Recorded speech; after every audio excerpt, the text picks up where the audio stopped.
in my country, we have a greeting whereby we say shikamo. Shikamo, which is a respective kind of greeting. So I'll start with that. So my name is DJ Sma. I'm from Tanzania, representing Simulizi na Sauti. I'm a geopolitical analyst. And yesterday you did the opening remark, and it was fantastic. I said, Africans need to hear what you have to say. So please introduce yourself for those who don't know you, and we'll proceed with the questions. Wanafuse mambo ni mengi.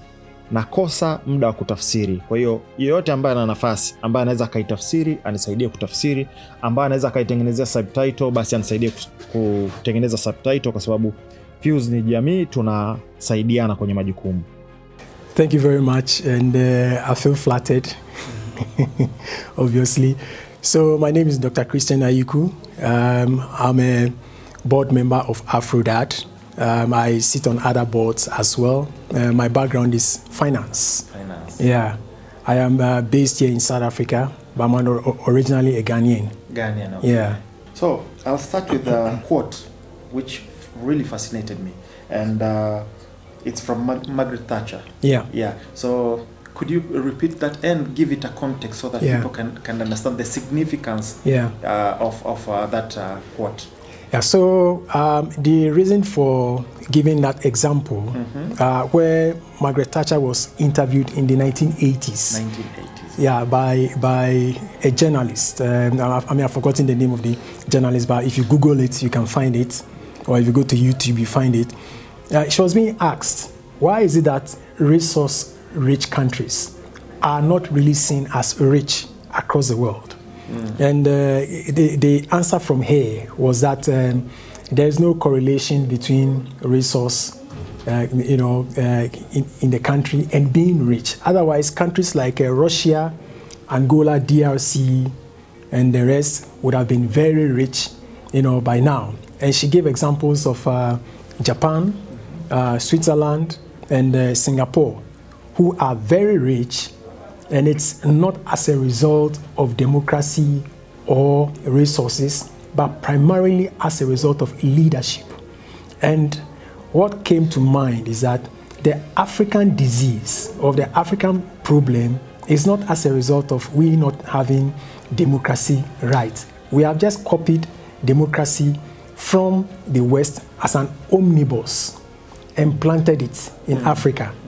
And we seem not to have the way of going around it to make our economies thrive. You then come to realize it's more about the leadership that you steward in the country that leads to the prosperity. Without it, you're not going to have it. So the question then you start asking yourself is, how did the Asians get it right? Look at China. China is not a pure democracy. They have a hybrid model, which is working for them. They are the second largest economy in the world. You have the Middle East. None of them is a democracy. They are kingdoms, and they are doing very well. Look at Europe. They have their own style, and they are doing very well. Largely, Europe does not have resources. Then you have North America. You have South America. So the question is, Africa, what is your unique focus? And how then do you leverage on that to excavate the value out of it? Leadership needs to lead the paradigm shift in the country. Africa is mostly a primary extractive environment. Of course, countries are at various levels of development. So you take South Africa, infrastructure here is not comparable to Malawi. So it would be unthinkable for Malawi to say they want to borrow money and then do the kind of infrastructure that South Africa has. The question then someone would ask is, are we going to eat infrastructure? People are hungry. So it's back to basics: food, shelter, clothing. If you are hungry, you are not thinking of where you want to sleep. After being satisfied, you want to think about where you put your head. And after putting your head somewhere, then you want to focus on clothing, lifestyle, going to the stadium, and that sort of thing, going for holidays and the rest. But before you get to holidays, you need to resolve that food area. And in doing that, it's not just planting. The value chain is big. So how do you then put into place policies to ensure that graduates who are being churned out from the universities or the technical institutions or polytechnics are then able to find a place to play along the value chain? Not until that is done, we would always start talking of unemployment. If you have unemployed resources, human beings, it's a resource in disguise. It becomes a real resource when you have harnessed it. But most of the time, politicians are not able to harness it because they are focused on the next elections. So picture a scenario where you have a government comes into a party. They are thinking of the next elections, and then if it's $10 million they require to do the next elections, what they then say is, if the cabinet is made up of 10 people, they say, okay, the 10 million is divided equally amongst everybody, 1 million each. By the third year, you need to put it into the party's bank account. If it's not in the party's bank account, we get you out of the cabinet. Then the Minister of Trade then goes to his ministry and says, guys, I've been giving 1 million. So I'm also spreading it across all of you.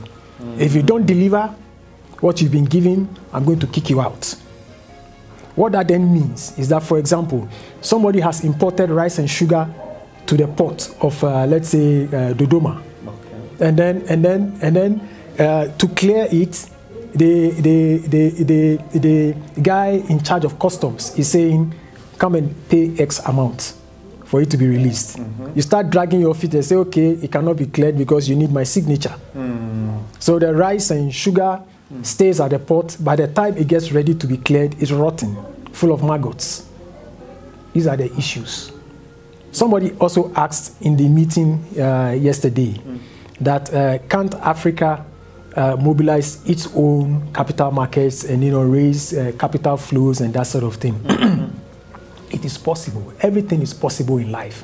I always say the impossibility is basically because you have not been able to put your mind around it to deliver it. Yes, countries go into Europe to go and take commercial loans and that sort of thing. But what about somebody sitting back and saying that, hold on a minute, South Africa has got a trade surplus. Tanzania needs some kind of investment in the railways. How about pooling the resources so that you borrow directly from South Africa? So you take South African rand to come and do what you want to do in Tanzania. The way you do it is, it's not the paper money that you want. It is the physical items that you need. So can you buy them from South Africa and take them to Tanzania and then do it? Yes, you can do it. If that is possible, why don't you then go ahead and do it? I gave an example of purchasing power parity. Yes. Using 2-liter Coke. Yes. I checked yesterday on Google. In South Africa, 2-liter Coke is around 26-27 rand for the bottle. In the US, it's almost $2. If you change it to the rand, it's about 50 rand. So there's a differential of about 22. That's good. It just goes to show that it's cheaper to produce Coke here than to do it in New York. But flip it, borrowing $100 million from the US, whether it's from the government or IMF or World Bank or that sort of thing. When you are repaying the money, bear in mind, you borrow dollar to come and spend in local currency. When you are paying back the money, you are converting the local currency back into the dollar to pay that amount. You'll be paying the principal, you'll be paying the interest, and then you pay that difference between the New York Coca-Cola and then the South Africa Coca-Cola, which is a 22. And that is going to be following you like an albatross at any point in time. I call it negative jaws. Negative jaws in the sense that the jaws are always opening every now and then. And you are always playing catch up. Yes. So you can never resolve that debt issue. That's the thing. You can't develop because you've literally, strangled your neck and you can't take in the oxygen. BRICS have shown that you can borrow in local currency. Local currency, if you are borrowing in local currency amongst the members, means that you are only paying interest and principle. That other albatross does not follow you. But guess what? Donald Trump is now saying that if you do business in your local currency and you do business with the US, I'm going to put 25% tariff on your goods, which is extra tax on your goods. So the question now you need to ask yourself is, how many African presidents are going to be strong enough to start saying that we are still going to do business in our local currencies? We are not going to go for the American dollar. And that, of course, also comes with consequences. Let me paint a very interesting picture to you. Before Donald Trump came, when you go out there to borrow money, it's linked to diversity, where they start talking about LGBTQ and that sort of thing. Africans were having problems, borrowing money. Uganda was having a huge issue where Biden was threatening so many sanctions on, Uganda. Because they passed that. Exactly. I mean, one of our, board members from Uganda, was even brokering a $400 million health, package, and that was put on hold as a result of this thing. Donald Trump came and he said, look, guys, there's nothing like LGBTQ. There are two sexes in the world, male and female. Suddenly, everything changes. It's only the Europeans who are playing that nonsense card. And Africans are suddenly having to change their colors. So it tells you the nature of the leaders we have. Excuse me to say, our leaders do not have balls. It takes leaders who have balls to say that we are not going to follow the status quo. Look at Rwanda. I'm not saying Kagame is perfect, but he put into place certain things to create stability. True. Look at Russia. Russia put into place certain things to create stability in the sense that Putin has been there all this while and he's created that stability. Africa needs that kind of stability in terms of governance because of our chieftaincy, background. Our civilization was basically around chieftaincy. You have the chiefs sitting in place, ruling over the people, and that sort of thing. I hope I've done justice to. You have done more than justice. Thank you very much. It did raise some other questions. One of the things that is very important, you spoke about the three basic needs of human beings, whereby it's food, then it's shelter, then it's clothing. And with clothing comes, I remember when I was studying, we used to be taught the difference between needs and wants. So the needs are those three basic, and once you start to go to the third one, whereby you need a nice car to drive around, you need to go and watch a football, you need those kind of amusement and entertainment. Unfortunately, as you said, the leaders, African leaders who are there, all their focus is to be elected the next for the next term, which means they only do those things that do bring them victory or will help them in achieving another victory in the next election. Which means they don't pay attention to the most basic things, which is food.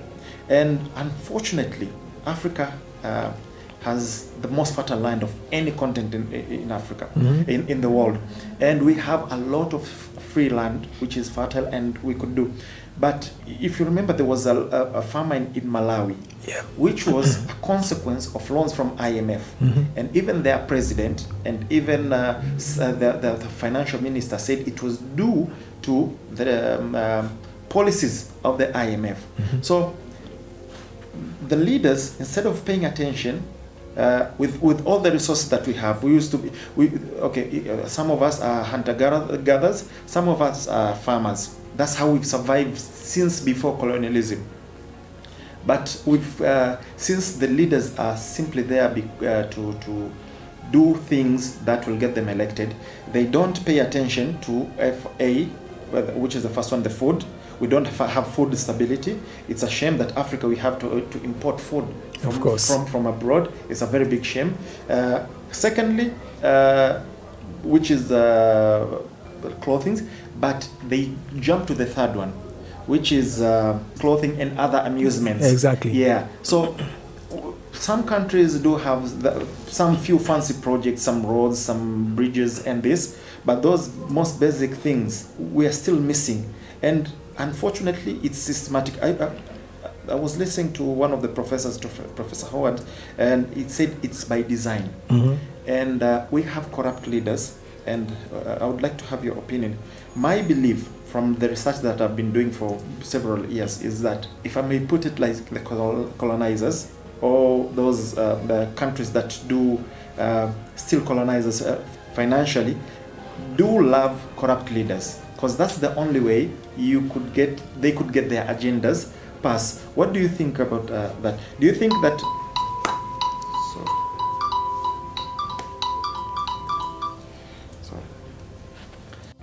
can you give us a few examples of African leaders who are doing what they're supposed to be doing as leaders? Okay, so let me step back a bit, give you the not so good, and then perhaps talk about the good, presumably. So if we talk about the not so good, so we all know about Mobutu Sese Seko of the then Zaire, which is now the DR Congo. Congo, yes. He was doing all the dirty job for the Europeans and that sort of thing. Yeah. And they were, pumping money at him and all that. But eventually, when it caught up with him and he became very sick and all that, they started calling Jacques Chirac, whom he had done so many things for. And Jacques Chirac would say, "Oh, let me speak to my Minister of Finance, or let me speak to my Minister of Health, let me speak to my Minister of Foreign Affairs." Eventually, long story short, his health deteriorated to the extent he was wearing pampers. He was pooing on himself. And it was Morocco who took him and put him in his, in their country until he died.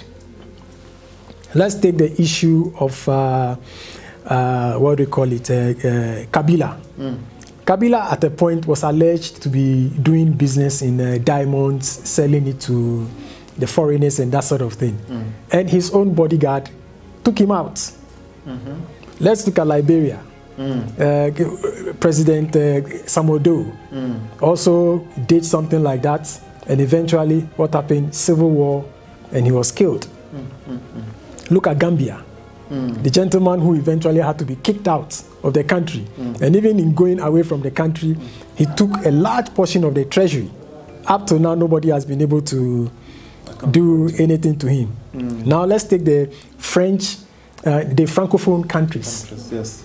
What happens between the Francophone countries and France is that their GDP is literally, hedged into France, where the Minister of Finance in France has to sign monies to be released to the various countries, and that is until. So the positive of it is that it makes the local currency very strong, compared to all the other countries. I always say, it looks like the Anglophone countries were in a hurry to kick out their colonial masters, so they got everything wrong. But be as it may, the French franc, depreciates all the way to about 600 CFA to the euro, and then beyond that, France will then release funds to them because there's that hedge. Then the currency goes back to about 500 to the euro. So their economies are relatively strong. And it's basically because France has invested pension funds into those countries. If you go into those countries today, French citizens, citizens from France, are owning large tracts of plantations and all those, especially Côte d'Ivoire, Burkina Faso. I mean, look at Niger, the price of uranium. But immediately they kicked these guys out. Suddenly they push it to about $200 per, the unit. That's the thing. So that's the not so good.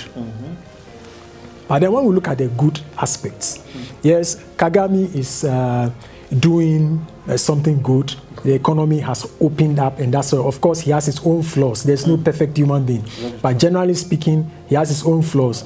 Rwanda and Burundi had that same civil war issue at the same time. But look at Rwanda today, that differential. Then, exactly, leadership. Now look at the Sahelian countries. Ever since they kicked out the French, look at how their economies are moving. They've aligned, yes, to Russia and China, but at the end of the day, they seem to know what they are doing. The powerhouses like Nigeria and that sort of thing are still struggling. They are not able to handle themselves. Even Dangote and his refinery. You would imagine that because he's an indigene, he should be having that support. Yes. But that support is not coming. He's complaining exactly. that he's being sabotaged. Take Ghana, for example.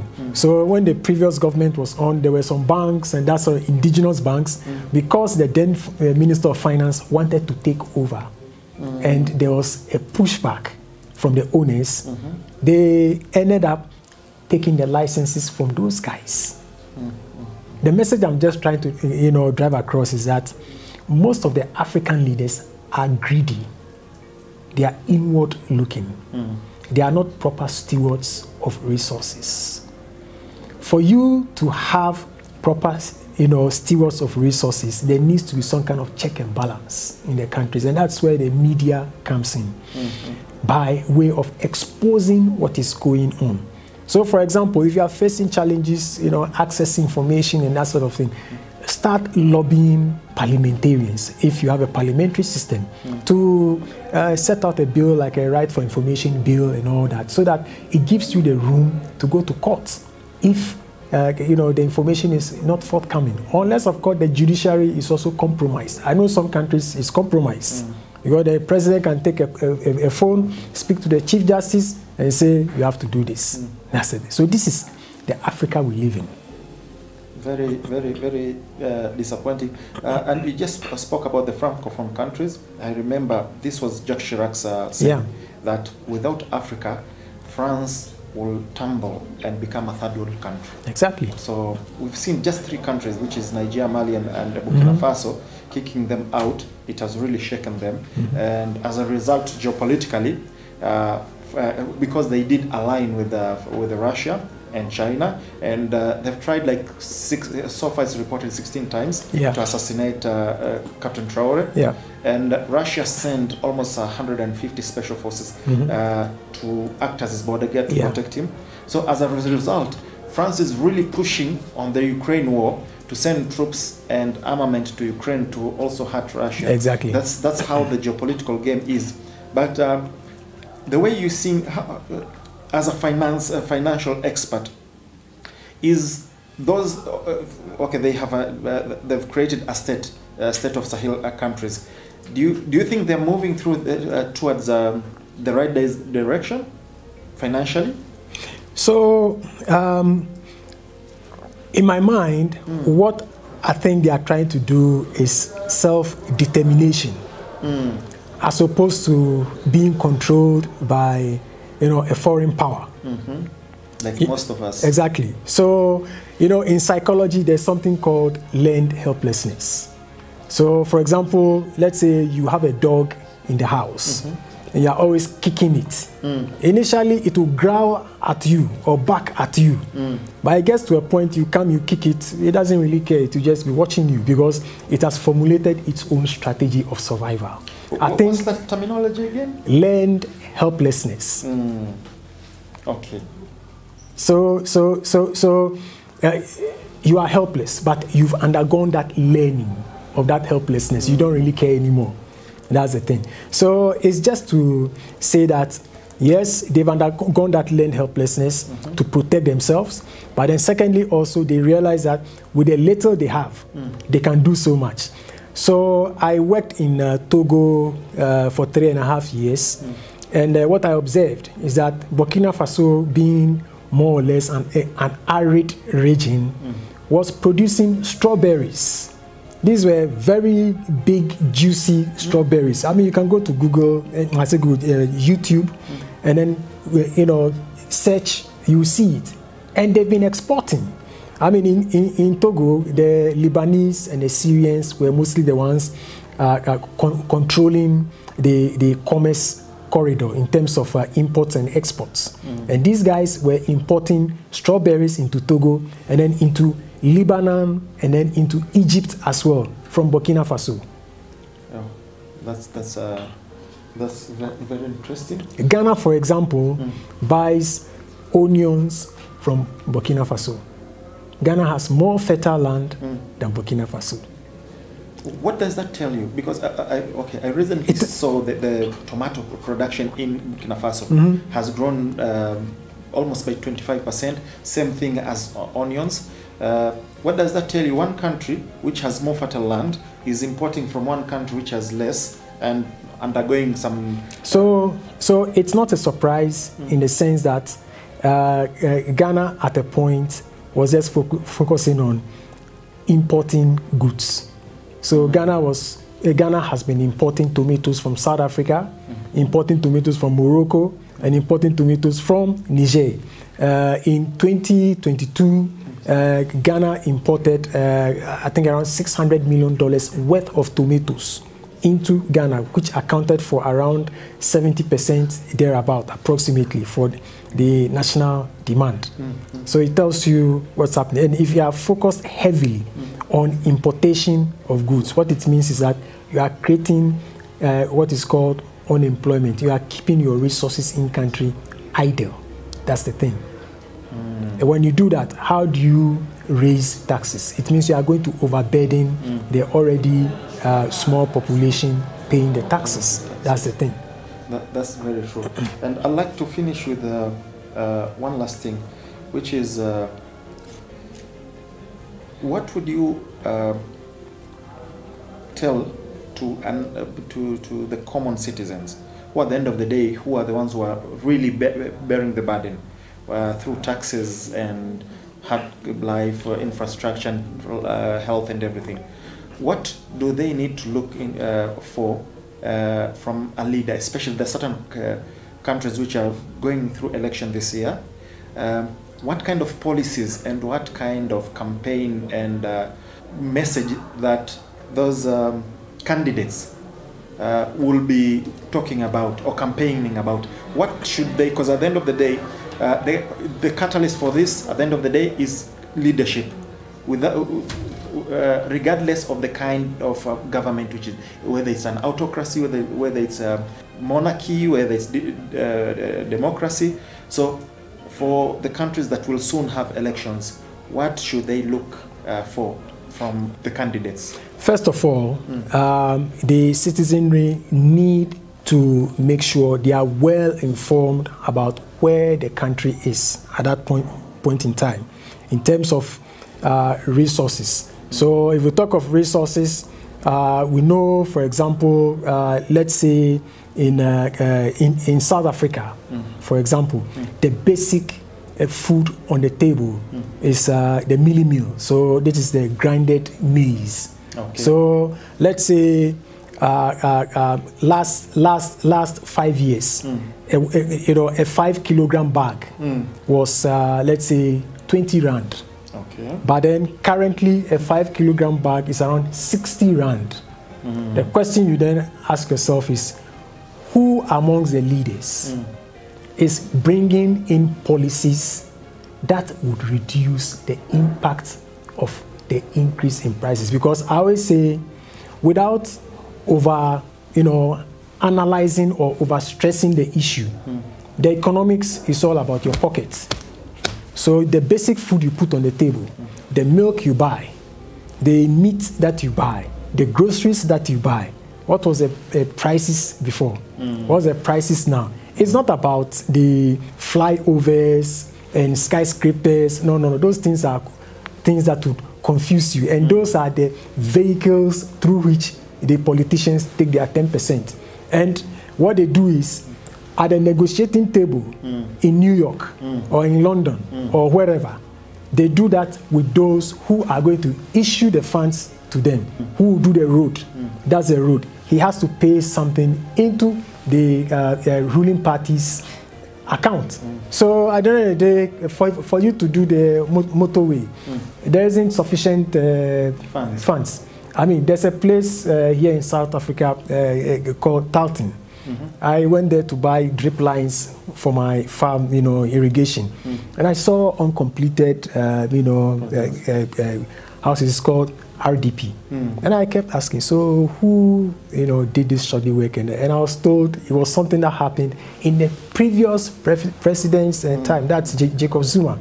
The guy who came to do it presumably had paid monies to a whole lot of, people at the municipality. And it got to a point he realized he had run out of budget. He couldn't finish the work. And then he just left it. That's a reality. So citizens need to look at their pockets, compare it to the last time the election was done, and then look at what the array of politicians or candidates are saying and who has the best message and the capacity to deliver. Not just the best message, but the capacity to deliver. And then go in and then vote for that person. Thank you very much. Most welcome. And I'll also would like to welcome you to Tanzania. Thank you. Come and visit us. I'll certainly do.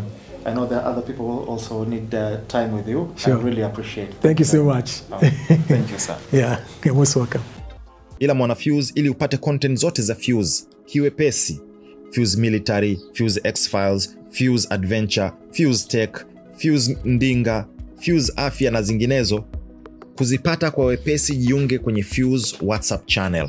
WhatsApp channel ni tofauti na WhatsApp group. Hii ni WhatsApp channel. Utapata direct link ya video zote pala zinapotoka. Moja ya njia ambayo unaweza kujiunga ni kuskani hii hapa QR code au tuma ujumbe wa WhatsApp kwenye namba hii hapa, utapata link ya kujiunga kwenye WhatsApp channel. Ila pia nitakuwa naweka link kwenye comment section. It's your techie DJ Smart 255 hapa SNS. Unaweza follow on my Instagram DJ Smart 255, YouTube channel DJ SMA 255, Threads DJ Smart 255, Snapchat DJ Smart 255, TikTok DJ Smart 255. Account name yapo, lakini vile vile unaweza ukatoa simu yako ukascan hiyo ikakupeleka moja kwa moja huko. Ninakuwa na posti vitu ambavyo ni fun, clip kwa ufupi ambazo mada ambazo unazitoa, mambo yangu ya mapishi na pochopocho za hapa na pale. TikTok DJ Smart 255. DJ Smart. Easy.